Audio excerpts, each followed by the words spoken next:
సరే, ఈ సాయంకాలం వేళ మీ మధ్యకు ఈ విధముగా వచ్చి దేవుని వాక్యంలో బోధించుటకు ఈ చక్కని తరుణం అనుగ్రహించినందుకు మొదట దేవునికి వందనాలు చెల్లిస్తా ఉన్నాను. ಈ ಸಂಜೆ ವೇಳೆಯಲ್ಲಿ ನಿಮ್ಮ ಮಧ್ಯಕ್ಕೆ ಬಂದು ದೇವರ ವಾಕ್ಯವನ್ನ ಬೋಧಿಸಲಿಕ್ಕಾಗುವಂತ ಒಂದು ಅವಕಾಶವನ್ನು ಹೊಂದಿರುವುದಕ್ಕಾಗಿ ಮೊಟ್ಟ ಮೊದಲಾಗಿ ನಾನು ದೇವರಿಗೆ ಕೃತಜ್ಞತೆಗಳನ್ನು ತಿಳಿಸುವಂತನಾಗಿದ್ದೇನೆ. ఆ తర్వాత షిమోగాలో ఉన్న క్రిస్టియన్ అసెంబ్లీ వారు చేసిన ఏర్పాట్ల బట్టి వారికి వందనాలు. ಅನಂತರ ಶಿವಮೊಗ್ಗದಲ್ಲಿರುವಂತ ಕ್ರಿಶ್ಚಿಯನ್ ಅಸೆಂಬ್ಲಿಯ ಸಭೆಯ ದೇವಜನರಿಗೆ ಈ ಒಂದು ಎಲ್ಲ ವ್ಯವಸ್ಥೆ ಯೋಜನೆಗಳಿಗಾಗಿ ಅವರಿಗೆ ಪ್ರತ್ಯೇಕವಾಗಿ ನಾನು ವಂದನೆಗಳನ್ನು ತಿಳಿಸುವಂತನಾಗಿದ್ದೇನೆ. తర్వాత సోదరుడు సైమన్ గారు, అంటే భద్రావతి సైమన్ గారు కాదు, షిమోగ సైమన్ గారికి వందనాలు ఏర్పాట్లు చేసినందుకు. ಪ್ರತ್ಯೇಕವಾಗಿ ಶಿವಮೊಗ್ಗದಲ್ಲಿ ಕ್ರಿಸ್ತನ ಸೇವೆಯಲ್ಲಿರುವಂತ ಸೋದರ ಸೈಮನ್ ಅವರಿಗೆ ನಾವು ಕುಟುಂಬ ಒಂದು ವಂದನೆಗಳನ್ನು ತಿಳಿಸುವಂತರಾಗಿದ್ದೇವೆ.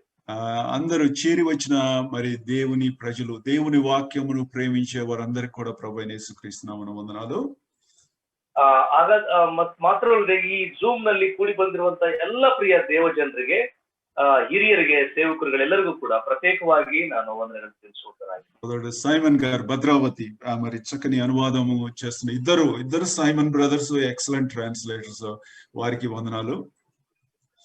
ಇಬ್ಬರು ಸಹೋದರರು ಕೂಡ ದೇವರ ಸೇವೆಯಲ್ಲಿ ಮತ್ತು ಉತ್ತಮ తర్జుమలిದ್ದಾರೆ, ಅವರಿಗೆ ಪ್ರತ್ಯೇಕವಾಗಿ ವಂದನೆಗಳನ್ನು ತಿಳಿಸುವಂತರಾಗಿದ್ದೇನೆ. మరి మా సంఘ పెద్ద రవి గారిని కూడా చూడడం చాలా సంతోషం. ಈ ಸಂದರ್ಭದಲ್ಲಿ ನಮ್ಮ ಸ್ಥಳೀಯ ಸಭೆ, ಬೇತೇಲ್ ಸ್ಥಳೀಯ ಸಭೆಯ ಹಿರಿಯರನ್ನು ಮತ್ತು ಅಲ್ಲಿ ಸಭೆಯ ಸಹೋದರನ್ನು ಕೂಡ ನೋಡುವಂತ ಒಂದು ಅವಕಾಶ ಸಿಕ್ಕಿದೆ. ಅದಕ್ಕಾಗಿ ಬಹಳ ಸಂತೋಷ ಪಡ್ತಾ ಇದ್ದೇನೆ. ಈ ರಾತ್ರಿ ವೇಳ ದಯచేసి ರೋಮಾ ಪತ್ರಿಕೆ ತಿಪ್ಪಂಡಿ. ಈ ಒಂದು ಸಂಜೆ ವೇಳೆಯಲ್ಲಿ ನಾವು ದೇವರ ವಾಕ್ಯದ ಧ್ಯಾನಕ್ಕಾಗಿ ಅಪೊಸ್ತಲನಾದ ಪೌಲನು ರೋಮಾ ಸಭೆಗೆ ಬರೆದ ಪತ್ರಿಕೆಯನ್ನು ನಾವು ತಿರುಗಿಸೋಣ ಪ್ರಿಯರೇ.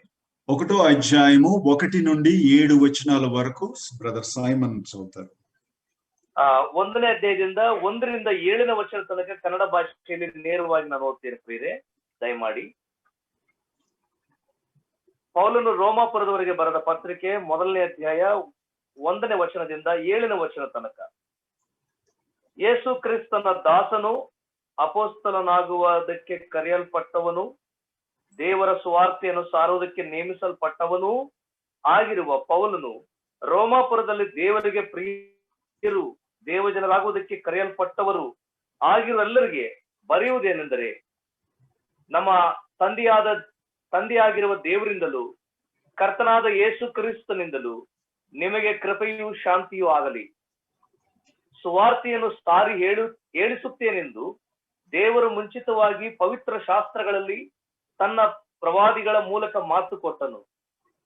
ಈ ಸುವಾರ್ತೆಯು ದೇವರ ಮಗನು, ನಮ್ಮ ಕರ್ತನೂ ಆಗಿರುವ ಯೇಸು ಕ್ರಿಸ್ತನ ವಿಷಯವಾದದ್ದು.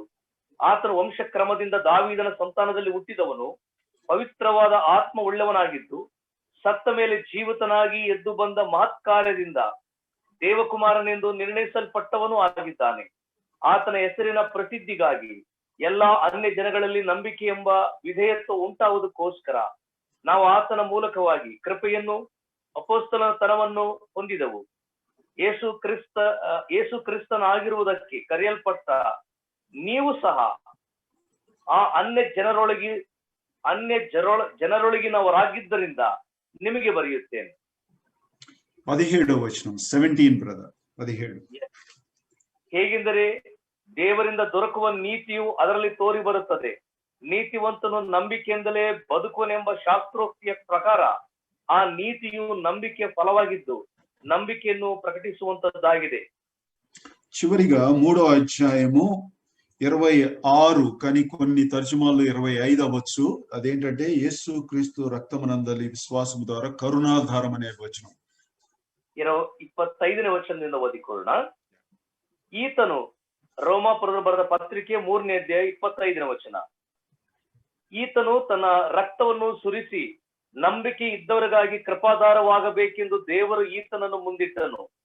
ದೇವರು ಹಿಂದಿನ ಕಾಲದ ಪಾಪಗಳನ್ನು ದಂಡಿಸದೆ ಸಹಿಸಿಕೊಂಡಿರಲಾಗಿ ತನ್ನ ನೀತಿಯನ್ನು ಈಗಿನ ಕಾಲದಲ್ಲಿ ಹೀಗೆ ತೋರಿಸಿ, ತಾನು ನೀತಿ ಸ್ವರೂಪನಾಗಿಯೂ ಯೇಸುವಿನಲ್ಲಿ ನಂಬಿಕೆ ಇಡುವರನ್ನು ನೀತಿವಂತನೆಂದು ನಿರ್ಣಯಿಸುವನಾಗಿಯೂ ಕಾಣಿಸಿಕೊಂಡಿದ್ದಾನೆ. Thank you brother. రోమా పత్రిక అవిశ్వాసులకు రాయబడలేదు, అది విశ్వాసులకు రాయబడింది. ಮೊಟ್ಟ ಮೊದಲದಾಗಿ ನಾವು ಗಮನಿಸುವಂತ ಆಲೋಚನೆ ಅಂದ್ರೆ ಈ ರೋಮಾಪುರದ ಪತ್ರಿಕೆ, ರೋಮ ಸಭೆಗೆ ಬರೆದ ಪತ್ರಿಕೆಯು ಇದು ಅವಿಶ್ವಾಸಿಗಳಿಗಲ್ಲ, విశ్వాసిಗಳಿಗಾಗಿಯೇ ప్రత్యేకವಾಗಿ బరెల్పట్టంత ಒಂದು పత్రికయాಗಿದೆ. మనలో ఎవరము రక్షించబడిన దినమున సువార్త యొక్క సంపూర్ణ జ్ఞానము కలిగి రక్షించబడలేదు. ನಾವೆಲ್ಲರೂ ಕೂಡ ನಮ್ಮ ರಕ್ಷಣೆಯ ಪ್ರಾರಂಭದ ದಿನಗಳಲ್ಲಿ ನಾವು ಸುವಾರ್ತೆಯ ಸತ್ಯದ ಸಂಪೂರ್ಣತೆಯನ್ನು ಅರಿತು ನಾವು ರಕ್ಷಿಸಲ್ಪಡಲಿಲ್ಲ ಪ್ರಿಯರೇ. యేసు క్రీస్తు గురించి చాలా తక్కువ తెలిసి తక్కువ విశ్వాసంతో నమ్ముకున్నాం. నా ప్రభు నా పాపముల నిమిత్తం సిలువలో మరణించాడని అది నమ్మేమంతే, అంతే రక్షించబడ్డాం. ನಾವು ಸುವಾರ್ತೆಯನ್ನು ಕೇಳಿ ರಕ್ಷಿಸಲ್ಪಡುವಾಗ ಆತನ ಸಂಪೂರ್ಣ ಸುವಾರ್ತೆಯ ಸತ್ಯದ ಸಂಪೂರ್ಣತೆಯನ್ನು ನಾವು ಗ್ರಹಿಸಲಿಲ್ಲ, ಕೇಳಲಿಲ್ಲ. ಕರ್ತನಾದ ಪ್ರೀತಿಸಿದ್ದಾನೆ, ಶಿಲುಬೆಯಲ್ಲಿ ಮರಣಿಸಿ ತಿರುಗಿ ಎದ್ದು ಬಂದಿದ್ದಾನೆ, ಈ ಅಂಶಗಳನ್ನು ಮಾತ್ರ ಕೇಳಿ ರಕ್ಷಣೆಗೆ ಬಂದಿದ್ದೇವೆ.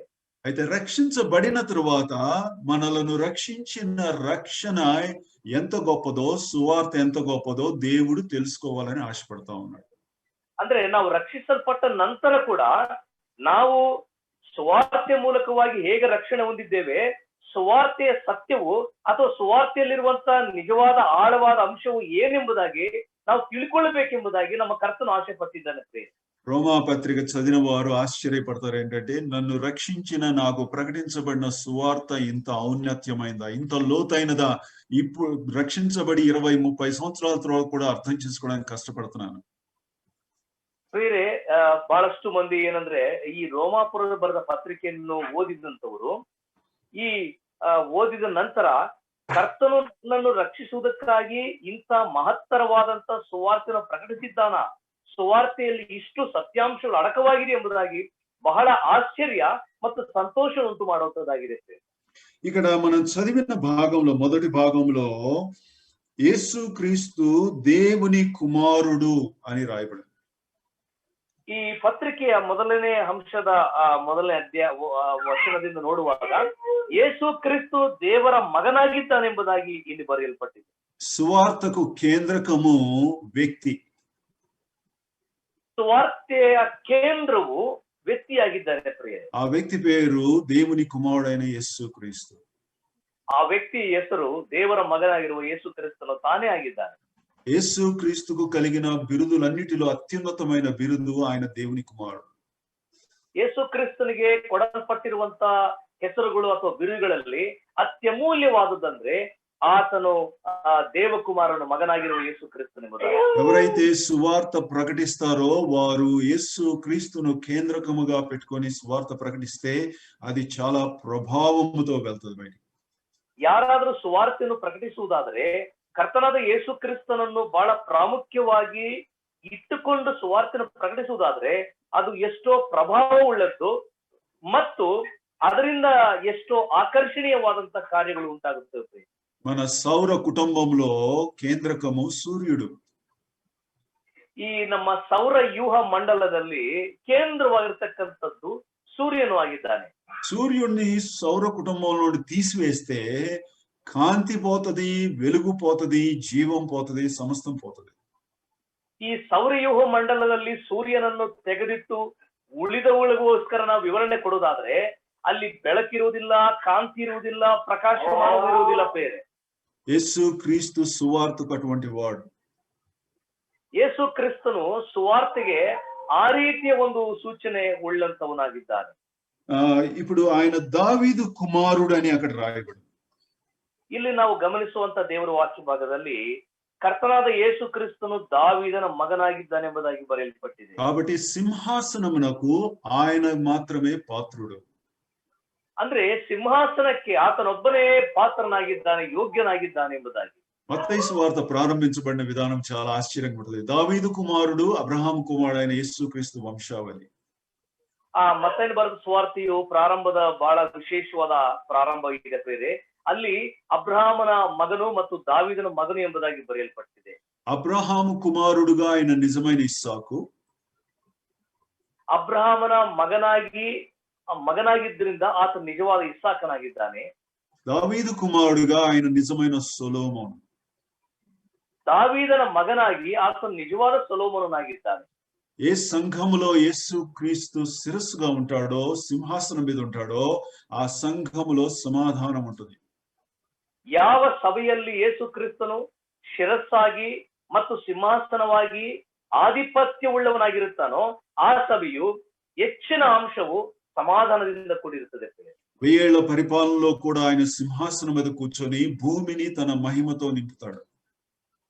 1000 ವರ್ಷದ ಆಳ್ವಿಕೆಯಲ್ಲಿ ಕೂಡ ಆತನು ಮಹಾಸಿಂಹಾಸನದ ಮೇಲೆ ಕುಳಿತುಕೊಂಡು ಈ ಭೂಲೋಕವನ್ನು 1000 ವರ್ಷಗಳ ಕಾಲ ತನ್ನ ಆಡಳಿತದಲ್ಲಿ ಮುನ್ನಡೆಸುವನಾಗಿದ್ದಾನೆ. కాబట్టి దాన్ని సంఘములోకి తీసుకొస్తే ఎక్కడైతే యేసు క్రీస్తు సింహాసనం మీద కూర్చుంటాడో ఆ సంఘము దేవుని మహిమతో నింపబడుతుంది.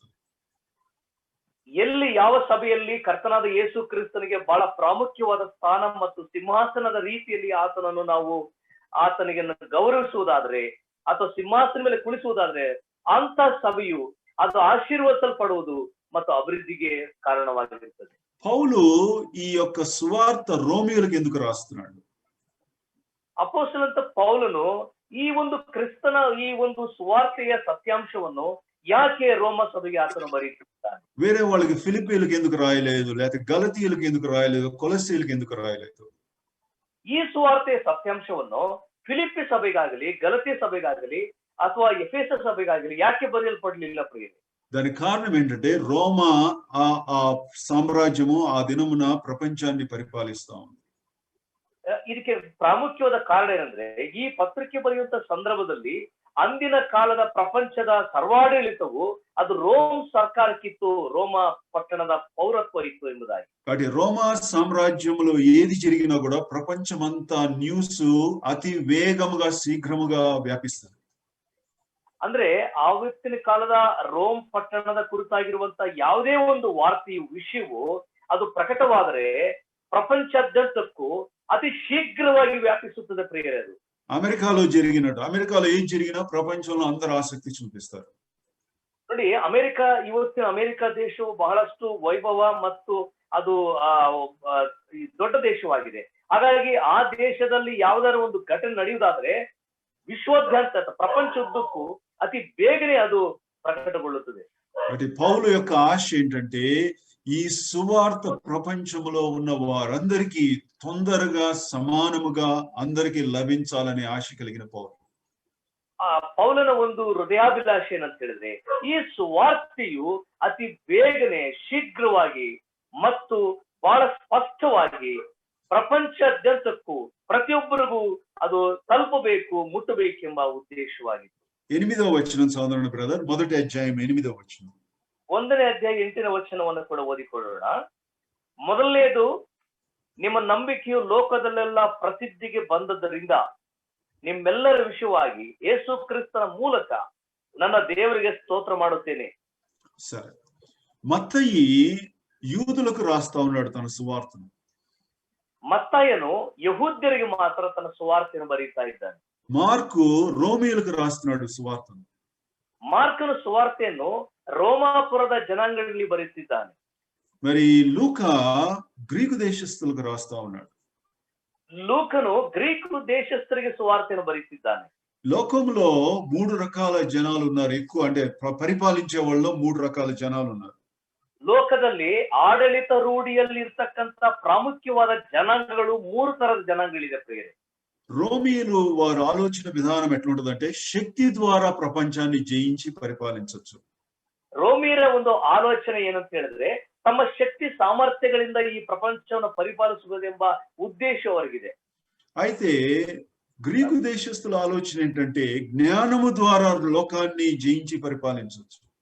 ಈ ಗ್ರೀಕರ ಒಂದು ಆಲೋಚನೆ ಮತ್ತು ಉದ್ದೇಶ ಏನಂದ್ರೆ ಜ್ಞಾನ ಸಾಮರ್ಥ್ಯವಿದ್ರೆ ಈ ಪ್ರಪಂಚವನ್ನು ನಾವು ಪರಿಪಾಲಿಸಬಹುದು ಎಂಬುದಾಗಿ. యూదుల యొక్క ఆలోచన ఏంటంటే దేవుడు మా పక్షాన ఉంటే ప్రపంచం మొత్తం పరిపాలించవచ్చు. ಯಹೂದ್ಯರ ಒಂದು ಆಲೋಚನೆ ಉದ್ದೇಶ ಏನಂದ್ರೆ ದೇವರು ನಮ್ಮ ಪಕ್ಷವಾಗಿರುವುದಾದರೆ ಅಥವಾ ದೇವರನ್ನು ನಾವು ಹೊಂದಿರುವುದಾದರೆ ಈ ಪ್ರಪಂಚವನ್ನು ನಾವು ಪರಿಪಾಲಿಸಬಹುದು ಎಂಬುದಾಗಿ. ఈ 3 కేటగిరీస్ కి సంబంధించకుండా చెందిన వారు అన్యజనులు, నువ్వు నేను. ఈ 3 గ్రూపులకు చెందకుండా ఉన్న వారము అన్యజనులమైన నీవు నేను. ఈ 3 ಮತ್ತಾಯನು, ಮಾರ್ಕನು, ಲೂಕನು ಈ 3 ಜನಾಂಗಗಳಿಗೆ ಸಂಬಂಧ ಪಡೆದಿರತಕ್ಕಂಥವರೇ ಅನ್ಯ ಜನರಾದಂತ ನೀವು ಮತ್ತು ನಾವಾಗಿದ್ದೇವೆ. అందుకని మిగిలిన లోకమంతటికి యోహాను సువార్త రాయబడింది. ಹಾಗಾಗಿ ಉಳಿದ ಎಲ್ಲಾ ಜನಾಂಗಗಳಲ್ಲಿರ್ತಕ್ಕಂಥ ಅನ್ಯರಿಗೆ ಶ್ರೀ ಯೋಹಾನನು ತನ್ನ ಸುವಾರ್ತೆಯನ್ನು ಬರೆಯುತ್ತಿದ್ದಾರೆ. యోహాను సువార్త ఇట్స్ ఎ యూనివర్సల్ గాస్పెల్, అంటే అందరికీ రాయబడిన సువార్త. ಯೋಹಾನ ಬರೆದ ಸುವಾರ್ತೆ ಅದು ಒಂದು ಸಾರ್ವತ್ರಿಕ ಸುವಾರ್ತೆ ಆಗಿದ್ರಿಂದ ಅದು ಪ್ರತಿಯೊಬ್ಬರಿಗೂ ಕೂಡ ಅಗತ್ಯ ಅನಿವಾರ್ಯವಿರುವಂತ ಒಂದು ಸುವಾರ್ತೆ ಆಗಿದೆ. అట్లని చెప్పి మత్తయి, మార్కు, లూకా చదవని అని చెప్పట్లేదు నేను. ಹಾಗಂದು ಮಾತ್ರಕ್ಕೆ ಈ ಮತ್ತಾಯನು, ಮಾರ್ಕನು, ಲೂಕನು ಈ ಸುವಾರ್ತೆಗಳನ್ನ ನಾವು ಓದುವುದು ಅಗತ್ಯ ಇಲ್ಲ ಎಂಬುದನ್ನು ಹೇಳುತ್ತಿಲ್ಲ ಪ್ರೇರೆ. రోమియులు శక్తికి సంబంధించిన విషయాలే వింటారు, ఇంకేమీ వినరు. జ్ఞానానికి సంబంధించింది, మతానికి చెందినది వాళ్ళు వినరు. ಈ ರೋಮಾ ಪಟ್ಟಣದ ಜನರು ಈ ರಿಲಿಜನ್ ಅಂದ್ರೆ ಮತಕ್ಕೆ ಸಂಬಂಧಪಟ್ಟದ್ದು, ಜ್ಞಾನಕ್ಕೆ ಸಂಬಂಧಪಟ್ಟದ್ದು ಇದನ್ನ ಇವರು ಕೇಳೋದಿಲ್ಲ ಪ್ರೇರೆ. అందుకే పౌలు ఏమని చేస్తున్నాడంటే, యేసు క్రీస్తును దేవుని కుమారుడుగా ఎందుకు ప్రవేశపెడుతున్నాడంటే, దేవుని కుమారుడుగా ఆయన శక్తి కలిగిన వాడు, అందరికంటే శక్తి కలిగిన వాడు. ಈ ರೋಮಾ ಸಭೆಗೆ ಪೌಲನು ಬರೆಯುತ್ತಾ ಯೇಸು ಕ್ರಿಸ್ತನು ಎಲ್ಲದಕ್ಕಿಂತಲೂ ಎಲ್ಲರಿಗಿಂತಲೂ ದೇವರ ಶಕ್ತಿಯನ್ನು ಆತನು ಸವಿಸ್ತಾರವಾಗಿ ಹೊಂದಿದಂತವನೆಂಬುದಾಗಿ ಇಲ್ಲಿ ಚಿತ್ರೀಕರಿಸ್ತಾ ಇದ್ದಾನೆ ಪ್ರಿಯ. అంతేకాదు సింహాసనము, దావీదు సింహాసనం గురించి చెప్తున్నాడు. రోమా సామ్రాజ్యమా, మీరు సింహాసనం మీద ఉండరు, ఒక దినమున దావీదు కుమారుడు వచ్చి శాశ్వతంగా కూర్చుంటాడు. ಅಷ್ಟು ಮಾತ್ರವಲ್ಲ, ರೋಮಾ ಸೈನ್ಯವೇ, ರೋಮಾ ಸರ್ವಾಧಿಕಾರದ ಸಿಂಹಾಸನವೇ, ನೀವು ಸಿಂಹಾಸನದ ಮೇಲೆ ಶಾಶ್ವತವಾಗಿ ಇರುವುದಿಲ್ಲ, ಆದ್ರೆ ದಾವೀದನ ಮಗನಾಗಿರುವ ಯೇಸು ಕ್ರಿಸ್ತನು ತಾನೇ ಒಂದು ದಿನದಲ್ಲಿ ಆತನ ಸರ್ವಾಡಳಿತದ ಸಿಂಹಾಸನದಲ್ಲಿ ಕೂರ್ಲಿಕ್ಕಿದ್ದಾನೆಂಬುದಾಗಿ. ఇక్కడ 7వ వచనం చివరిలో చూడండి, కృపను అపోస్తులత్వమును పొందితిమి. ಇಲ್ಲಿ ಕನ್ನಡ ಬೈಬಲ್ ಅಲ್ಲಿ ಎಲ್ಲಿದೆ ಅಂದ್ರೆ 5 ಮತ್ತು 6ನೇ ವಚನದ ಮಧ್ಯಭಾಗದಲ್ಲಿದೆ, ಕೃಪೆಯನ್ನು ಅಪೋಸ್ತಲತನವನ್ನು ನಾವು ಹೊಂದಿದೆವು ಎಂಬುದಾಗಿ. అపోస్తులుడు అనేది చాలా గొప్ప భాగ్యము, బిరుదు కూడా. ಈ ಅಪೋಸ್ತಲತನ ಎಂಬುದು ಪ್ರೇರೆ ಅದೊಂದು ಸಾಮಾನ್ಯವಾದಂತ ಪದ ಅಲ್ಲ, ಅದು ಬಹಳ ಶ್ರೇಷ್ಠ ಮತ್ತು ಒಂದು ಪ್ರಭಾವದಿಂದ ಕೂಡಿರುವಂತ ಒಂದು ಸೇವೆಯ ಸ್ಥಾನವಾಗಿದೆ. నేడు అపోస్తులు లేరు మనకి. ಇಂದಿನ ಕಾಲದಲ್ಲಿ ಎಲ್ಲಿಯೂ ಯಾರು ಕೂಡ ಅಪೋಸ್ತಲರಾಗಿಲ್ಲ ಮತ್ತು ಅಪೋಸ್ತಲರು ನಮಗಿಲ್ಲ. ఆయన అపోస్తులైన పౌలు అపోస్తులుడుగా అతిశయపడట్లేదు, కానీ దానికంటే ముందు కృప అనే మాటను ఉపయోగించాడు. ನೋಡಿ, ಅಪೋಸ್ತಲಂತ ಪೌಲನು ತಾನು ಅಪೋಸ್ತಲನಾಗಿದ್ದರೂ ಕೂಡ ಅಪೋಸ್ತಲತನದ ವಿಷಯದಲ್ಲಿ ಆತನು ಅತಿಶಯ ಪಡಲಿಲ್ಲ, ಹೆಚ್ಚಿಸಿಕೊಳ್ಳಿಲ್ಲ. ಅದಕ್ಕಿಂತ ಮುಂಚಿತವಾಗಿ ಕೃಪೆಯನ್ನು ಕೂಡ ವರ್ಣಿಸ್ತಾ ಇದ್ದಾನೆ, ಕೃಪೆಯನ್ನು ಅಪೋಸ್ತಲತನವನ್ನು ಎಂಬುದಾಗಿ. కాబట్టి అపోస్తులైన పౌలు చెప్పదలుచుకుంది ఏంటంటే, దేవుని కృప లేకపోతే నేను అపోస్తులుడుగా నిష్ప్రయోజకుడిని అవుతాను. ಅಂದ್ರೆ ಪೌಲನು ಇಲ್ಲಿ ಬಹಳ ವಿಶೇಷವಾಗಿ ಹೇಳುವಂತ ಮಾತಂದ್ರೆ, ದೇವರ ಕೃಪೆಯು ನನಗೆ ಇರ್ಲಿಲ್ಲವಾದ್ರೆ ಅಥವಾ ಕೃಪೆ ನನ್ನ ಹೊಂದಿಕೊಳ್ಳಿಲ್ಲವಾದ್ರೆ ನನ್ನ ಅಪೋಸ್ತಲತನವು ಅದು ವ್ಯರ್ಥ ಮತ್ತು ನಿಷ್ಪ್ರಯೋಜನ ಎಂಬುದಾಗಿ. మనం అందరము ఏ విషయంలో మాట్లాడినా సరే, బయటికి చెప్పపోయినా సరే, దానికంటే ముందు మనసులో అయినా సరే దేవుని కృపను ప్రశంసించిన తర్వాత ఏదైనా చెప్పాలి. మనం ಒಂದು ವೇಳೆ ನಾವು ಎಲ್ಲಿಯಾದ್ರೂ ಏನಾದ್ರೂ ವಿಷಯ ಮಾತಾಡುವಾಗ ಅಥವಾ ಉಪದೇಶಿಸುವಾಗ ಹೇಳುವಾಗ ನಾವು ಏನ್ ಹೇಳಿದ್ರು ಕೂಡ ದೇವರ ಕೃಪೆ ವಿಷಯದಲ್ಲಿ ನಾವು ಯಥಾರ್ಥವಾಗಿ ಅದನ್ನ ಬಿಚ್ಚು ಮನಸ್ಸಿನಿಂದ ಹೇಳ್ಬೇಕಾಗಿದೆ. ఏ వ్యక్తి అయినా సరే, ఎంత గొప్పవాడైనా సరే, దేవుని కృపను అనుక్షణము ప్రశంసించకపోతే అతడు విఫలమైపోతాడు. ನಾವು ಎಂತ ಪರಿಸ್ಥಿತಿಗಳಲ್ಲಿ ನಾವು ಎಂತವರಾಗಿದ್ರೂ ಪರವಾಗಿಲ್ಲ, ದೇವರ ಕೃಪೆಯನ್ನು ನಾವು ಪ್ರಶಂಸಿಸದೇ ಇದ್ರೆ, ಹೊಗಳದೇ ಇದ್ರೆ, ಅದರ ಕುರಿತಾಗಿ ಅತಿಶಯವಾಗಿ ಮಾತನಾಡದೇ ಇದ್ರೆ ಖಂಡಿತವಾಗ್ಲೂ ಕೂಡ ನಾವು ಸಂತೋಷ ಪಡೋದಿಲ್ಲ ಮತ್ತು ದೇವರ ಕೃಪೆಗೆ ನಾವು ಪಾತ್ರರಾಗುವುದಿಲ್ಲ. పౌలు అంటున్నాడు, నా అపోస్తులత్వాన్ని పక్కన పెడుతున్నాను, కానీ కల్వరిగిరిలో ప్రారంభించబడి నది వలె ప్రవహించుచున్న యేసు క్రీస్తు కృప మాత్రం నాకు ఆగిపోకూడదని చెప్తున్నాడు. ಅಪೋಸ್ತಲ ಪೌಲು ಹೇಳುವಂತ ಮಾತು ಆತನ ಹೃದಯದ ಆಲೋಚನೆಗಳಿಂದ, ನನ್ನ ಅಪೋಸ್ತಲತನವನ್ನು ನಾನು ಪಕ್ಕಕ್ಕಿಡುತ್ತೇನೆ, ಆದ್ರೆ ಕಲ್ವಾರಿ ಶಿಲುಬೆಯಲ್ಲಿ, ಆ ಕಲ್ವಾರಿ ಗಿರಿಯಲ್ಲಿ ಪ್ರಾರಂಭಿಸಲ್ಪಟ್ಟಂತ ಆ ಒಂದು ಕೃಪೆಯ ಪ್ರೀತಿಯ ನದಿಯು ಪ್ರವಹಿಸುತ್ತಾ ನನ್ನ ಹೃದಯದಲ್ಲಿ ಅದು ಹರಿಯುತ್ತಿದೆ, ನಾನು ಅತಿಶಯ ಪಡುತ್ತಿದ್ದೇನೆ ಎಂಬುದಾಗಿ. ప్రతి పత్రిక కూడా కృపయు సమాధానం మీ కలుగునుగా కానీ చెప్పకుండా వేరే మాటలు చెప్పడు. ಪ್ರತಿ ಪತ್ರಿಕೆಯಲ್ಲಿ ತನ್ನ ಪ್ರತಿಯೊಂದು ಪತ್ರಿಕೆಯಲ್ಲಿ ಅಪೊಸ್ತಲನಾದ ಪೌಲ್ ಹೇಳಿದಂತ ಮಾತು, ಕೃಪೆಯು ಸಮಾಧಾನವು ನಿಮಗೆ ಸಮೃದ್ಧಿಯಾಗಿ ಉಂಟಾಗಲಿ ಎಂಬುದಾಗಿ ಹೇಳದೇ ಇರುವಂತ ಪತ್ರಿಕೆ ಒಂದು ಇಲ್ಲ ಪ್ರೇರೆ. ఇక్కడ 17వ వచనంలో నీతిమంతుడు విశ్వాస మూలముగా జీవించుననే మాట చదివాం. ಇಲ್ಲಿ ನಾವು ಗಮನಿಸುವ 17ನೇ ವಚನದಲ್ಲಿ ಏನಂದ್ರೆ ನೀತಿವಂತನು ನಂಬಿಕೆಯಿಂದಲೇ ಬದುಕುನು ಎಂಬುದಾಗಿ. ఇది మొట్టమొదటిసారి హబక్కుకు గ్రంథంలో చెప్పబడింది. ಇದು ಮೊಟ್ಟ ಮೊದಲದಾಗಿ ಹಳೆ ಒಡಂಬಡಿಕೆಯಲ್ಲಿ ಹಬಕ್ಕೂಕನ ಗ್ರಂಥದಲ್ಲಿ ಹೇಳಲ್ಪಟ್ಟಂತ ಒಂದು ಮಾತಾಗಿದೆ. కాబట్టి పాత నిబంధన అయినా క్రొత్త నిబంధన అయినా దేవుని మార్గము మారలేదు. దేవుడు నీతిమంతులుగా తీర్చాలంటే అది కేవలము విశ్వాసము ద్వారానే. ನೋಡಿ, ಹಳೆ ಒಡಂಬಡಿಕೆ ಆದ್ರೂ ಪರವಾಗಿಲ್ಲ, ಹೊಸ ಒಡಂಬಡಿಕೆ ಆದ್ರೂ ಪರವಾಗಿಲ್ಲ, ದೇವರು ನಮ್ಮನ್ನು ನೀತಿವಂತರನ್ನಾಗಿ ತೀರ್ಸ್ಲಿಕ್ಕೆ ಬಹಳ ಪ್ರಾಮುಖ್ಯವಾದದ್ದು ನಂಬಿಕೆ ಎಂಬುದಾಗಿ. మనకు తెలుసు అబ్రహాము దేవుని నమ్మెను, అది అతనికి నీతిగా ఎంచబడెను రాసి. ನಮಗೆಲ್ಲರಿಗೂ ಬಹಳ ಚಿರಪರಿಚಿತ ಆಲೋಚನೆ ಅಂದ್ರೆ ಅಬ್ರಹಾಮನು ದೇವರನ್ನು ನಂಬಿದನು, ಅವನ ನಂಬಿಕೆ ಅವನಿಗೆ ನೀತಿಯಾಗಿ ಎಣಿಸಲ್ಪಟ್ಟಿತು ಎಂಬುದಾಗಿ. అయితే నూతన నిబంధనలో 3 సార్లు మాత్రమే ఈ మాట మళ్ళా తిరిగి చెప్పబడింది. ಹೊಸ ಒಡಂಬಡಿಕೆ ಈ ಗ್ರಂಥದಲ್ಲಿ ಪ್ರಾಮುಖ್ಯವಾಗಿ 3 ಬಾರಿ ಮಾತ್ರವೇ ಇಲ್ಲಿ ಈ ಮಾತನ್ನ ಪ್ರಸ್ತಾಪಿಸಲ್ಪಟ್ಟಿದೆ. దీన్ని 3 రకాలుగా విభజించుకోవచ్చు. నీతిమంతుడు విశ్వాస మూలముగా జీవించును 3 పదాల కింద విడదీయచ్చు. ಈ 3 ಪದಗಳನ್ನು ಮಾತ್ರ ಇವುಗಳನ್ನ ವಿಂಗಡಿಸಿಕೊಳ್ಳಬಹುದು ಬೇರೆ. ನೀತಿವಂತನು ನಂಬಿಕೆಯಿಂದಲೇ ಬದುಕುವನು ಅಥವಾ ಜೀವಿಸುವನು ಎಂಬುದಾಗಿ. రోమా పత్రికలో నీతిమంతుడు అనే దాని మీద ఎక్కువ స్ట్రెస్ నొక్కి చెప్పబడింది. ಈ ನೀತಿವಂತನೆಂಬ ವಿಷಯದಲ್ಲಿ ಮಾತ್ರವೇ ಬಹಳ ಒತ್ತಿ ಆಳವಾಗಿ ಹೇಳಲ್ಪಟ್ಟಿದೆ. అయితే గలతీ పత్రికలో జీవించుట అనే మాట నొక్కి చెప్పబడింది. ಈ ಗಲಾತ್ಯ ಬರೆದ ಪತ್ರಿಕೆಯಲ್ಲಿ ನೀತಿವಂತನು ನಂಬಿಕೆಯಿಂದಲೇ ಹೇಗೆ ಜೀವಿಸುವ ವಿಷಯದಲ್ಲಿ ಪ್ರಸ್ತಾಪಿಸಲ್ಪಟ್ಟಿದೆ. అయితే హెబ్రీ పత్రికలో విశ్వాస మూలముగా అని అది నొక్కి చెప్పబడింది. ಈ ಹೆಬ್ರಿ ಬರೆದ ಪತ್ರಿಕೆಯಲ್ಲಿ ನಂಬಿಕೆ ಮೂಲಕವಾಗಿ ಎಂಬುದಾಗಿ ಆ ಪದವನ್ನ ಒತ್ತಿ ಹೇಳಲ್ಪಟ್ಟಿದೆ. కాబట్టి 3 చోట్ల రాయబడింది. ఒక్కొక్క చోట ఒక్కొక్క మాట మీద ఎక్కువ ప్రాధాన్యత ఇచ్చి చెప్పబడింది. ಅಂದ್ರೆ ಈ 3 ನೀತಿಯು, ನಂಬಿಕೆಯು ಮತ್ತು ಜೀವಿಸುವುದು, ಈ 3 ಪದಗಳು ಕೂಡ ಒಂದೊಂದು ಪತ್ರಿಕೆಯಲ್ಲಿ ಒತ್ತಿ ಹೇಳಲ್ಪಟ್ಟಿದೆ ಪ್ರೇರೆ. సరే, రోమా పత్రిక 3వ అధ్యాయం 26వ వచనం అది చదివిన భాగానికి వద్దాం.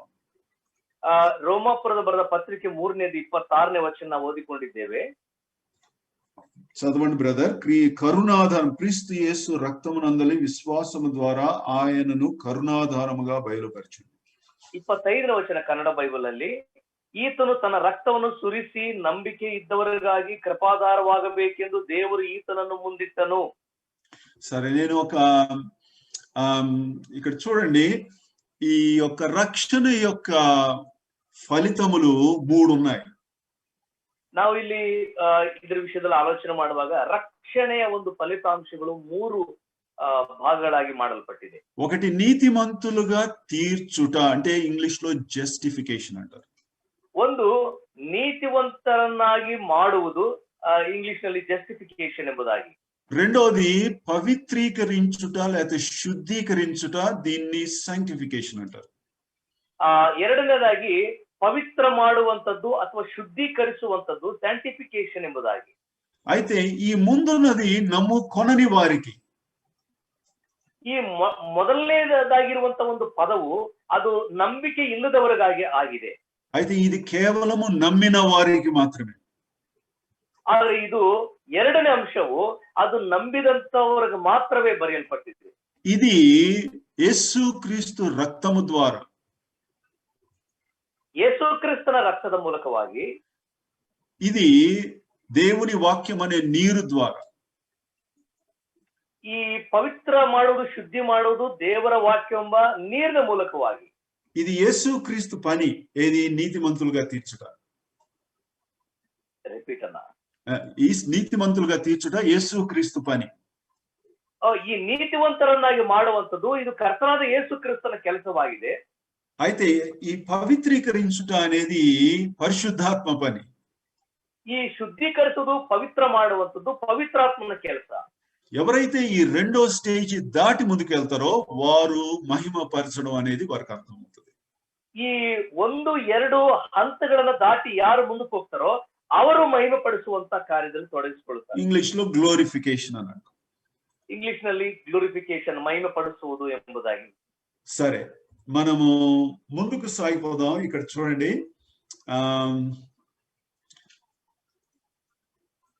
ఇదన్నీ అక్కర్లేదు, తర్వాత చూద్దాం. ఇక్కడ రోమా పత్రిక 3:20లో ధర్మశాస్త్రము ద్వారా ఎవడు నీతిమంతుడుగా తీర్చబడ్డాడు. ರೋಮಾಪುರದ ಬರೆದ ಪತ್ರಿಕೆ 3:25 ಪ್ರಕಾರವಾಗಿ ಧರ್ಮಶಾಸ್ತ್ರದಿಂದ ಯಾರು ನೀತಿವಂತರಾಗಿ ತೀರಿಸಲಿಕ್ಕೆ ಸಾಧ್ಯವಿಲ್ಲ ಎಂಬುದಾಗಿ. ధర్మశాస్త్రం అంటే మన చేతుల ప్రయత్నము ద్వారా అని చెప్పుకోవచ్చు. ಅಂದ್ರೆ ಧರ್ಮಶಾಸ್ತ್ರ ಅಂತ ಹೇಳಿದ್ರೆ ನಮ್ಮ ಕೈಗಳ ಪ್ರಯತ್ನಗಳ ಮೂಲಕವಾಗಿ, ಸ್ವಪ್ರಯತ್ನದಿಂದ. ఈ లోకంలో నువ్వు ఎంత పుణ్య పురుషుడు అయినా సరే, మరి ఎంత ఉన్నతమైన కులంలో పుట్టినా సరే, జీవితాంతం ఎన్ని పుణ్యకార్యాలు చేసినా సరే, నీ చేతుల మంచితనము ద్వారా నీతిమంతుడిగా తీర్చబడు. ಈ ಲೋಕದಲ್ಲಿ ಎಂತ ದೊಡ್ಡ ವ್ಯಕ್ತಿ ಆಗಿದ್ರು, ಎಷ್ಟು ಪುಣ್ಯವಂತನಾಗಿದ್ರು, ಎಷ್ಟು ಪುಣ್ಯ ಕಾರ್ಯಗಳನ್ನು ಮಾಡಿ ಪುಣ್ಯ ಸ್ಥಳಗಳಿಗೆ ಅವನು ಸಂಚಾರ ಮಾಡಿದ್ರು ಕೂಡ ಅವನು ನೀತಿವಂತನಾಗಿ ನಿರ್ಣಯ ಹೊಂದಲಿಕ್ಕೆ ಸ್ವಂತ ಕೈಗಳಿಂದ ಸಾಧ್ಯವಿಲ್ಲ. నీతిమంతులుగా తీర్చబడుట అనేది కేవలం ఈ రోమా పత్రిక 3:25 ద్వారానే సాధ్యం. ಈ ನೀತಿವಂತರಾಗಿ ನಿರ್ಣಯಿಸಲ್ಪಡುವುದು ಕೇವಲವು ಈ ರೋಮಾಪುರದ ಪತ್ರಿಕೆ 3ನೇ ಅಧ್ಯಾಯ 25ರಲ್ಲಿ ಇಂದ ಮಾತ್ರವೇ ಸಾಧ್ಯ. ಆ ವಚನದಿಂದ లూకా సువార్త 18వ అధ్యాయంలో ఇద్దరు వ్యక్తులు దేవాలయానికి వెళ్ళారు. ಲೂಕನ ಬರೆದ ಸುವಾರ್ತೆ 18ನೇ ಅಧ್ಯಾಯದಲ್ಲಿ ಇಬ್ಬರು ವ್ಯಕ್ತಿಗಳು ಆ ದೇವಾಲಯಕ್ಕೆ ಹೊರಟು ಹೋದ್ರು. ఒకడు ఏమని చేశాడంటే చాలా నిర్లక్ష్యంగా దగ్గరికి వెళ్ళిపోయాడు. చాలా నిర్లక్ష్యంగా దగ్గరికి వెళ్ళిపోయి, దేవా, నా పక్కన నిలబడి ఉన్న వ్యక్తి లాంటి వాడిని కాదు, నేను చాలా మంచోడిని తను పొగుడుకున్నాడు. ಅಂದ್ರೆ ಮೊಟ್ಟ ಮೊದಲ ವ್ಯಕ್ತಿ ತಾನು ತನ್ನ ಸ್ಥಿತಿಯನ್ನು ನಿರ್ಲಕ್ಷಿಸಿ, ದೇವರ ಸಾನ್ನಿಧ್ಯ ನಿರ್ಲಕ್ಷಿಸಿ, ಬಹಳ ಹತ್ರ ಹೋಗಿ, ಕರ್ತನೆ ನನ್ನ ಮುಂದೆ ಇರುವಂತ ಈ ವ್ಯಕ್ತಿ ರೀತಿಯಲ್ಲಿ ಅಲ್ಲ ಎಂಬುದಾಗಿ ತನ್ನ ಕುರಿತಾಗಿ ತಾನು ಹೊಗಳಿಕೊಳ್ಳುತ್ತಾ ಇದ್ದಾನೆ. అయితే రెండవ వ్యక్తి తల దించేసి తల ఎత్తుటకు కూడా ధైర్యం చాలలేదు అతను. ಆದ್ರೆ ಎರಡನೇ ವ್ಯಕ್ತಿ ಅವನ ತಲೆಯನ್ನು ಬಾಗಿಸಿ ತಲೆ ಎತ್ತಲಿಕ್ಕೆ ಅವನಿಗೆ ಧೈರ್ಯ ಸಾಕಾಗಲಿಲ್ಲ. అతడు రొమ్ము మీద కొట్టుకుంటున్నాడు. అంటే దేవా, ఈ లోపల నాకు సమస్య ఉందని చెప్తున్నాడు. ಆ ತನ್ನ ಎದೆಯನ್ನು ಬಡಿದುಕೊಳ್ಳುತ್ತಿದ್ದಾನಂದ್ರೆ, ಕರ್ತನೆ, ನನ್ನ ಹೃದಯದಲ್ಲಿ, ನನ್ನ ಎದೆಯಲ್ಲಿ ಸಮಸ್ಯೆ ಇದೆ, ನಾನು ಬಲಹೀನತೆ ಎಂಬುದನ್ನು ಒಪ್ಪಿಕೊಳ್ಳುತ್ತಿದ್ದಾನೆ. నా లోపల ఆదాము అనే పాప బీజం ఉంది లోపల. ಕರ್ತನೆ, ನನ್ನೊಳಗೆ ಆದಾಮನೆಂಬ ಪಾಪದ ಬೀಜವಿದೆ ಎಂಬುದಾಗಿ. తద్వారా ఈ హృదయంలో నేను ఎన్నో పాపాలు చేశాను, అవన్నీ ఇక్కడ ఉన్నాయి. ಅನಂತರ ನನ್ನ ಹೃದಯದಲ್ಲಿ ನಾನು ಎಷ್ಟೋ ಪಾಪಗಳನ್ನು ಮಾಡಿದ್ದೇನೆ, ಅವೆಲ್ಲವೂ ನನ್ನ ಹೃದಯದಲ್ಲಿ ನಾನು ಭದ್ರವಾಗಿ ಇಟ್ಟುಕೊಂಡಿದ್ದೇನೆ. నన్ను డైరెక్ట్ గా చూడదు. నన్ను డైరెక్ట్ గా చూస్తే నీ యొక్క కోపాగ్రతకు లేకపోతే నీ యొక్క ఉగ్రత కిందకి నేను వస్తాను. ನನ್ನನ್ನು ನೇರವಾಗಿ ನೋಡಬೇಡ. ನೇರವಾಗಿ ನೋಡುವುದಾದ್ರೆ ನಾನು ನಿನ್ನ ಕೋಪಾಗ್ನಿ ಕೆಳಗೆ ಬರುತ್ತೇನೆ, ನಿನ್ನ ಉಗ್ರತೆಯ ಅಡಿಯಲ್ಲಿ ಬರುತ್ತೇನೆ ಎಂಬುದಾಗಿ.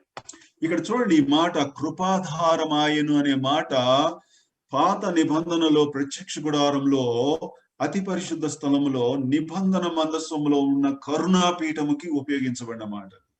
ಈ ಕೃಪಾಧಾರ 25ನೇ ವಚನದಲ್ಲಿ ಕೃಪಾಧಾರ ಎಂಬುದಾಗಿ ಹೇಳುವಾಗ ನಾವು ಹಳೆ ಒಡಂಬಡಿಕೆ ಧರ್ಮಶಾಸ್ತ್ರ ಕಾಲದಲ್ಲಿ ದೇವದರ್ಶನ ಗುಡಾರದ ಒಳಗಡೆ ಇರುವ ಅತಿ ಪರಿಶುದ್ಧವಾದ ಸ್ಥಳದಲ್ಲಿರುವ ಆ ಮಂಜೂಷದ ಮೇಲೆ ಇಡಲ್ಪಟ್ಟಿರುವ ಆ ಒಂದು ಕೃಪಾಸನಕ್ಕೆ ಹೋಲಿಕೆಯಾಗಿರುವಂತ ಪದವಾಗಿದೆ.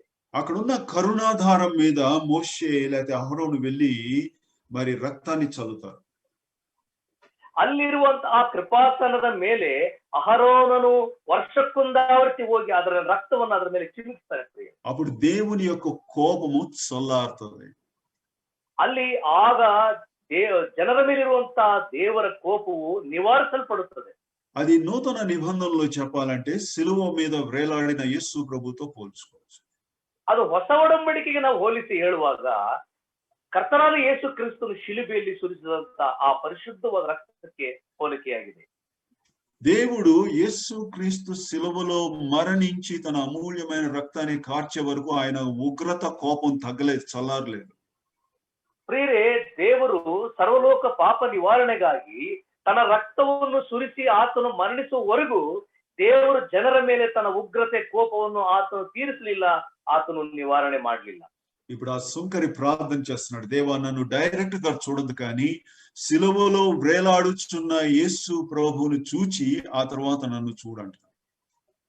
ಈಗ ಆ ಒಬ್ಬ ಸುಂಕದವನು ಪ್ರಾರ್ಥನೆ ಮಾಡ್ತಾ ಇದ್ದಾನೆ, ಕರ್ತನೇ ನೇರವಾಗಿ ನನ್ನನ್ನು ನೋಡಬೇಡ, ದೃಷ್ಟಿಸಬೇಡ, ನನ್ನ ಬದಲಾಗಿ ಶಿಲುಬೆಯಲ್ಲಿ ನನ್ನ ಕರ್ತನು ಪ್ರಾಣ ಕೊಟ್ಟು ರಕ್ತ ಸುರಿಸಿದ್ದಾನೆ, ఆతన ಮೂಲಕವಾಗಿ మాత్రం నన్ను నోడు ಎಂಬುದಾಗಿ ಹೇಳುತ್ತಿದ್ದಾನೆ. అతన్ని చూచి ఆయన్ని చూచిన తరువాత నీ హృదయంలో ఎటువంటి అమూల్యమైన తలంపులు వస్తాయో దాన్ని బట్టి నన్ను చూడని చెప్పాడు.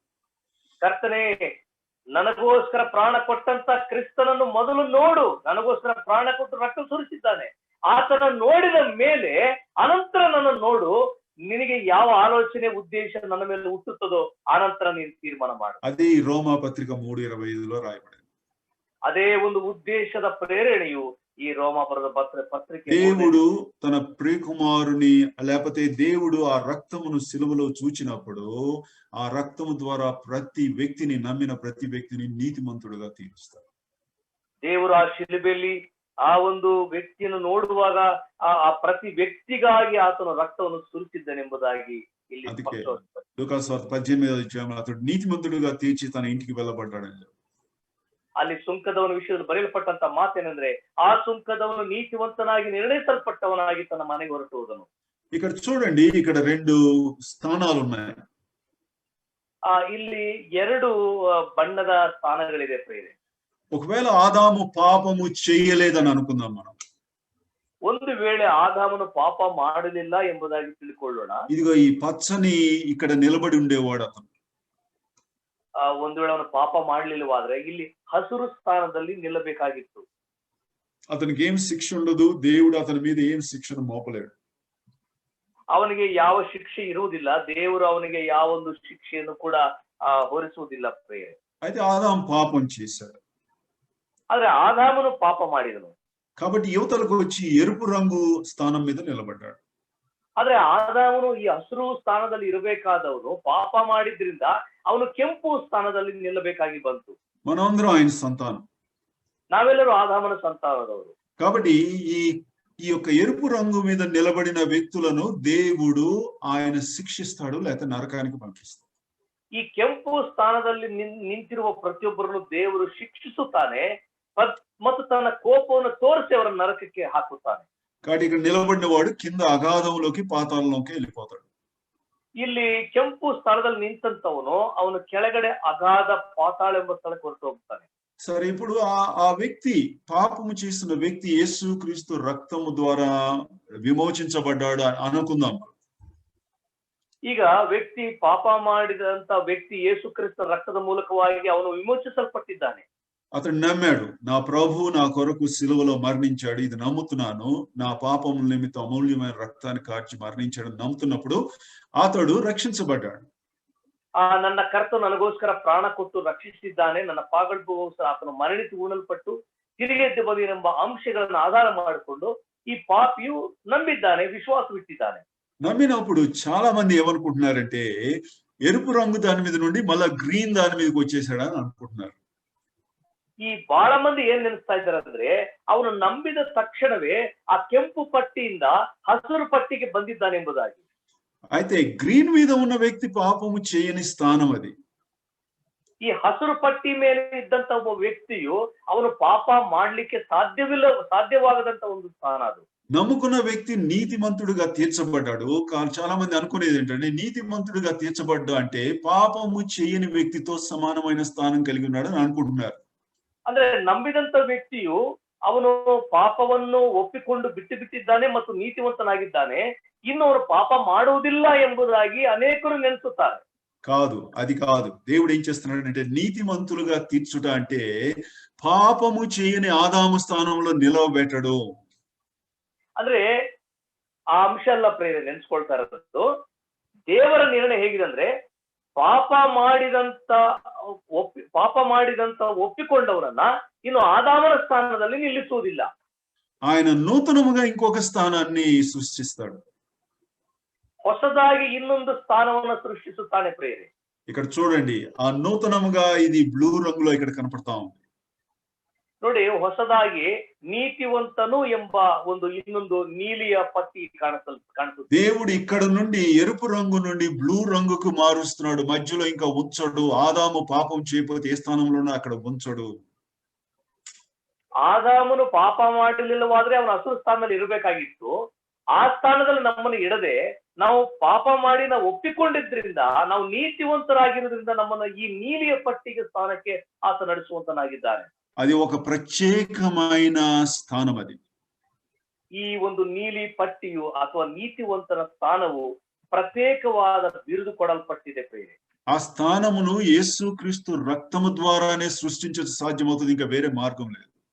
ಈ ಸ್ಥಾನವನ್ನು ನಮ್ಮ ಕರ್ತನಾದ ಯೇಸು ಕ್ರಿಸ್ತನ ರಕ್ತದ ಮೂಲಕವಾಗಿ ಮಾತ್ರ ಸೃಷ್ಟಿಸಲ್ಪಡಬೇಕಾಗುತ್ತದೆ. ఆ స్థానంలో నిలబడిన వ్యక్తిని ఇక దేవుడు అత్యున్నతముగా దీవించడానికి, హెచ్చించడానికి ఆ స్థానంలో నిలబడితేనే సాధ్యం. ನೋಡಿ, ಈ ಸ್ಥಾನದಿಂದ ಆ ದೇವರು ಅತ್ಯುನ್ನತವಾದ ಸ್ಥಾನಕ್ಕೆ ಆತನು ನಡೆಸಬೇಕಾದ್ರೆ ಆ ಸ್ಥಾನದಲ್ಲಿ ನಿಲ್ಲಲಿಕ್ಕೆ ಮಾತ್ರ ಸಾಧ್ಯ. ఇప్పుడు ఆ స్థానమును దేవుడు అంటున్నాడు, నీతిమంతులుగా తీర్చుట అంటే కోర్టుకు పిలుస్తున్నాడు దేవుడు తన కోర్టుకి. ಅಂದ್ರೆ ನೀತಿವಂತನನ್ನಾಗಿ ಮಾಡುವಂತ ಉದ್ದೇಶ ಏನಂತ ಹೇಳಿದ್ರೆ ಆತನು ದೇವರ ಒಂದು ನ್ಯಾಯಾಲಯಕ್ಕೆ ಕರೆಸಿಕೊಳ್ಳುತ್ತಿದ್ದಾನೆ. పిలిచిన తర్వాత యేసు క్రీస్తు రక్తము ద్వారా ఏమని చెప్తున్నాడంటే, ఈ వ్యక్తికి వ్యతిరేకంగా ఎటువంటి ఆక్షేపణలు లేవు, నేనే కేసును కొట్టేస్తున్నాను.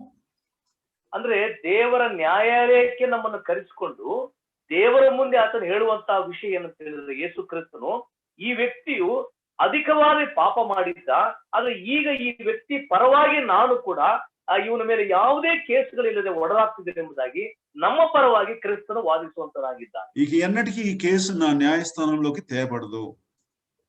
ಇನ್ನೆಂದಿಗೂ ಇವನ ಕೇಸುಗಳು, ಇವನ ಮೇಲೆ ಇರತಕ್ಕ ಆರೋಪಗಳು ನನ್ನ ನ್ಯಾಯಾಲಯಕ್ಕೆ ಬರಕೂಡದು ಎಂಬುದಾಗಿ. ఇంకెవడు ఈ కేసు ఎత్తడానికి వీల్లేదు, ఎందుకంటే దేవుణ్ణైనా నేనే కొట్టేశాను కాబట్టి ఇంకెవడికి ఎత్తడానికి అధికారం లేదు.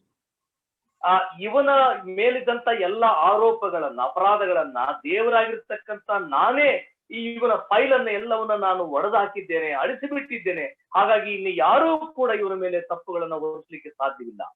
ఆ నీతిమంతుడుగా చేయుట ఆ స్థానమును ఇప్పుడు దేవుడు పైకి తీసుకెళ్లిపోతా ఉన్నాడు. ಈ ನೀತಿವಂತನಾಗಿ ಮಾಡಲ್ಪಟ್ಟ ಆ ನೀಲಿ ಸ್ಥಾನದಿಂದ ದೇವರು ಆತನು ಮಹಿಮೆಗೆ ಕರೆದುಕೊಂಡು ಹೋಗ್ತಾ ಇದ್ದಾನೆ. అందులో ఎన్నో అమూల్యమైన మరి దీవెనలు ఉన్నాయి. అవి వచ్చే రేపటి దినం చూద్దాం. ಅದರಲ್ಲಿ ಎಷ್ಟೋ ಅಮೂಲ್ಯವಾದಂತ ಒಂದು ಸತ್ಯಾಂಶಗಳಿದೆ. ಕರ್ತನ ಚಿತ್ತವಾದ್ರೆ ಮುಂದಿನ ಸೆಷನ್ ಅಲ್ಲಿ ನಾವು ಅದನ್ನ ಕೇಳೋಣ. ఇక్కడ నిలబడినోడికి అవి లేవు, ఆ దీవెనలు లేవు. ఇక్కడ నిలబడినోడికి, ಈ ಪಾಪ ಮಾಡದೆ ಹಸುರು ಸ್ಥಾನದಲ್ಲಿ ನಿಂತಂತ ವ್ಯಕ್ತಿಗೆ ಆ ಒಂದು ಆಶೀರ್ವಾದಗಳು, ಅವಕಾಶಗಳಿಲ್ಲ. అయితే యేసు క్రీస్తు రక్తముతో సిద్ధము చేయబడిన ఈ ప్రత్యేకమైన స్థానములో ఎవరు నిలబడతారో వారిని దేవుడు నీతిమంతులుగా తీర్చాడని చెప్తాడు. ಇಲ್ಲಿ ಯೇಸು ಕ್ರಿಸ್ತನು ತನ್ನ ರಕ್ತದ ಮೂಲಕವಾಗಿ ಮಾಡಲ್ಪಟ್ಟಂತ ಪ್ರತ್ಯೇಕವಾದಂತ ಆ ನೀತಿವಂತನ ನೀಲಿ ಸ್ಥಾನದಲ್ಲಿ ಯಾರು ಇರುತ್ತಾರೋ ಅವರು ಧನ್ಯರು, ಭಾಗ್ಯವಂತರು, ಅವರು ಮಾತ್ರ ಕೊಂಡೊಯ್ಯಲ್ಪಡುತ್ತಾರೆ. రక్షణలో మొట్టమొదటి ఫలితం ఏంటంటే యేసు క్రీస్తు రక్తము ద్వారా నీతిమంతులుగా తీర్చాడు. ರಕ್ಷಣೆಯ ಮೊಟ್ಟ ಮೊದಲ ಫಲ ಏನು ಅಂತ ಹೇಳಿದ್ರೆ, ಕರ್ತನಾದ ಯೇಸು ಕ್ರಿಸ್ತನ ಮೂಲಕವಾಗಿ ನಾವು ನೀತಿವಂತರಾಗಿ ನಿರ್ಣಯಿಸಲ್ಪಟ್ಟದ್ದು. ఒక మాట చెప్పి నేను ముగిస్తాను. ಒಂದು ಮಾತನ್ನ ತಿಳಿಸಿ ನಾನು ಈ ಒಂದು ಸೆಷನ್ ಮುಗಿಸ್ತೇನೆ. ఆదివారమున సోదరులు యేసు క్రీస్తు ద్వారా తండ్రికి ఆత్మీయమైన బలులు సమర్పించడానికి లేచినప్పుడు, ಭಾನುವಾರ ಆರಾಧನೆಯಲ್ಲಿ ಕರ್ತನಾದ ಯೇಸು ಕ್ರಿಸ್ತನ ಮೂಲಕವಾಗಿ ತಂದೆಯಾದ ದೇವರಿಗೆ ಆತ್ಮೀಯ ಯಜ್ಞಗಳನ್ನು ಸಮರ್ಪಿಸುವುದಕ್ಕೆ ನಿಂತುಕೊಳ್ಳುವಾಗ, నన్ను రక్షించినందుకు వందనాలు అని చెప్పుట కంటే యేసు క్రీస్తు రక్తము ద్వారా నీతిమంతులుగా తీర్చినందుకు వందనాలు అనే మాట చాలా అత్యున్నతమైన మాట. ನನ್ನನ್ನು ರಕ್ಷಿಸಿದಕ್ಕಾಗಿ ನಿನಗೆ ಸ್ತೋತ್ರಗಳು ಕರ್ತನೆಂಬುದಾಗಿ ಹೇಳುವುದಕ್ಕಿಂತ, ಕರ್ತನಾದ ಯೇಸು ಕ್ರಿಸ್ತನ ರಕ್ತದ ಮೂಲಕವಾಗಿ ನನ್ನನ್ನು ನೀತಿವಂತನನ್ನಾಗಿ ಮಾಡಿದ್ದಿ ಎಂಬುದಾಗಿ ಹೇಳುವಂತದ್ದು ಆರಾಧನೆಯಲ್ಲಿ ಅತ್ಯುನ್ನತವಾದಂತಹ ಒಂದು ಪದಪ್ರಯೋಗವಾಗಿದೆ. తద్వారా దేవుని జ్ఞానంలో ఆ మాటల ద్వారా కూడా కొంత ఎక్కువ లభిస్తుంది.